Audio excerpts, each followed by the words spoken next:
Let's go to Jerry and then John. Sorry, John, but go to Jerry first. Jerry! Hiya. Hiya, Jerry. Thanks for hanging on. Jerry, what's the story?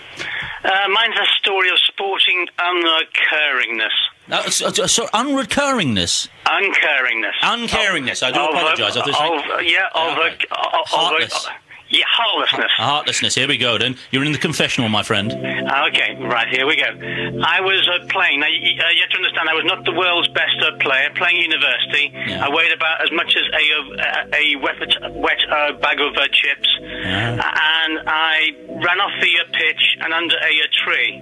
Okay, now, your momentum took you off the side of the pitch and into a tree. Well, not quite. I went for a throw-in, and I walked backwards under a tree. Oh, backwards into a tree. And I'm 6'3". Yes. And so I managed to get a very, very long twig wedged between my skull and my scalp. Wow, I've seen X-rays of things like this, and you go, golly. Now, obviously, plainly you blacked out or something. I mean, No. You didn't? No. Lion. No. Okay, yeah. No.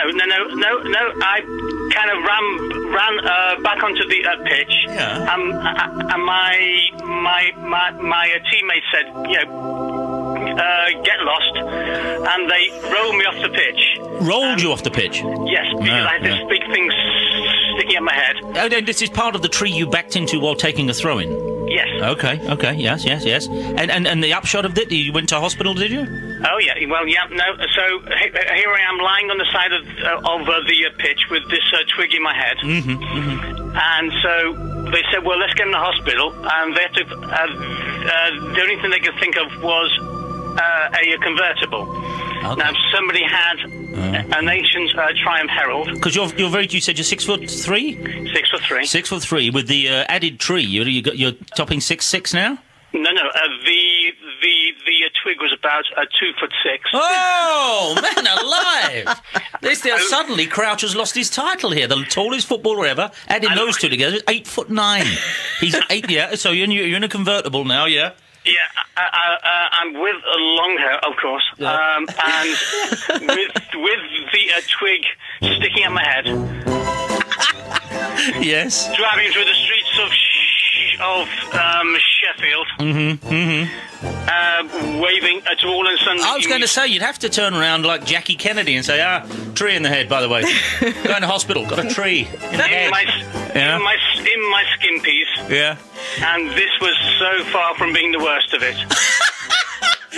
Come on, it can't possibly. You've impaled yourself on a branch. You've been rolled off the pitch. You're put in plain view in your underpants in a car. Well, I was more inflamed by the fact that they hadn't stopped the game. Oh, okay, yeah, the game went on, yeah. Yeah, and they rolled me off because obviously my services were so important to the game that they rolled me off and just carried on. Can I ask you something, Jerry, here, and we'll ask the wider audience this. Had you stayed on, and a trooper would have done, and there's a corner taken or a ball's lofted into the area, and you use the stick to put it into the goal, is that still a goal, or is it ungentlemanly conduct? I think it might have been wearing the stick in my nether regions at that time. Well, I just thought it's an interesting philosophical point. It's you were fine in the end, though. You'd no more tree left in you. I think it would have been the twig of God. Yes, a twig of God. Well, at least, what a story. That is the best substitution story I've ever heard. For he must have been substituted. Just beautifully told, and thank you very much. Sorry to hurry along. I've got 2 songs to sing yet on the subject of Fraser Digby's wash bag.